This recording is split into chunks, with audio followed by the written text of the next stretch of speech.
What's up, everybody, and welcome to another in-depth guide. And today we will take a look at the TOS-01 Buratino. Let's not waste any more time and let's get right into it. To unlock this variant of the T90, you will need to buy this offer for a pretty big price of 1,299 robux. And at the end of this video, I will tell you if the Buratino is worth the money. The TOS-01 Buratino is a mythic variant of the T90, and it is a missile launcher with few types of missiles. And now let's talk about the pros and cons. The first pro is the amount of missiles, which is 24. Next pro are the super fast guided missiles, and last pro is the huge splash range of the missiles. And the cons are bad terrain handling, which is one of the worst aspects about this tank. And it also has really bad missiles on the 2 key. Those were the pros and cons, and now let's check the raw stats. The TOS-01 Buratino has 1,700 hit points, which is really good, speed of 40. The terrain handling is terrible, and you will be often stuck on such a small terrain difference that you won't even believe it. This tank can only carry the driver, and the cost is 2 hulls, 2 weapons, and 2 engines. And now let's check the features. The first feature is a modern scope with built-in night vision. Second feature is a bigger zoom out, because this is not a tank but artillery. Of course, it is not as great as the Katyusha, but you can work with this just fine.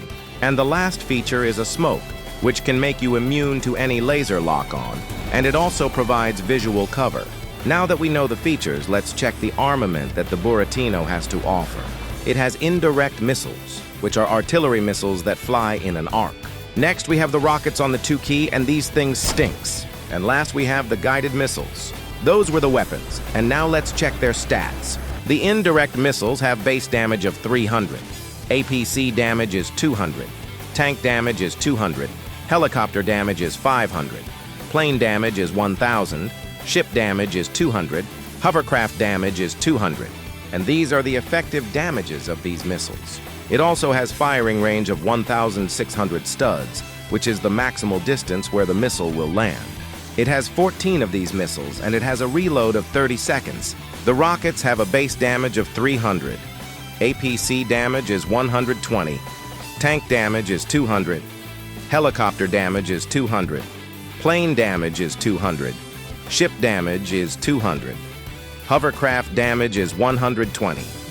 And these are the effective stats of these rockets. And well, it's pretty bad. It carries 8 of these rockets, and the reload time is 34 seconds. And the guided missiles have base damage of 500. APC damage is 500, tank damage is 500, helicopter damage is 500, plane damage is 500, ship damage is 500, hovercraft damage is 500.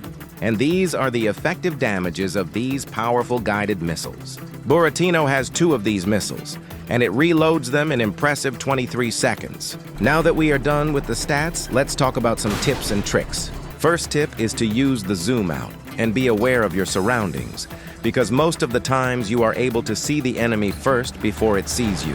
My second tip is to play from distance and behind some hard cover, because her main rockets have an arc and max range of 1,600 studs, which means that you are able to attack someone while they have almost no way to fight back. And my last tip is to only use the rockets on your 2 key, when you either are too close to your enemy where the indirect rockets would just fly over the enemy, or when you do not have any other missile available. Since these missiles have way lower damage than the other ones, and it also has the lowest rate of fire of these missiles. And now is the time to rate this thing. Personally, I love this thing, because of its unique armament and playstyle compared to traditional tank. But yes, the absence of a cannon and machine gun can put you in some ugly situations. And when you can get stuck almost on any small hill, which stops you from running and keeping your distance, well, it is only fair to rate it 8 out of 10. And now is the time to answer the question on if you should buy the TOS-01 Buratino. Well, as I already said, it is very different from normal tank, which may be a deal breaker for some people, but if you want to try something unique and powerful in its own way, then this thing might be for you. But if you want a strong tank, just buy the Abrams X. It is better as a tank, and it is also slightly cheaper. And that would be it for this guide. I hope I did not bore you to death and that you took something from this video. And before I go, I have to say 2 things. First is that I am going on vacation, and that means that I won't upload videos for some time. And the second thing is to ask you if you could like and subscribe because it helps me a lot, and I would be happy if you would do it. Thank you for watching and have a great rest of your day. Bye-bye.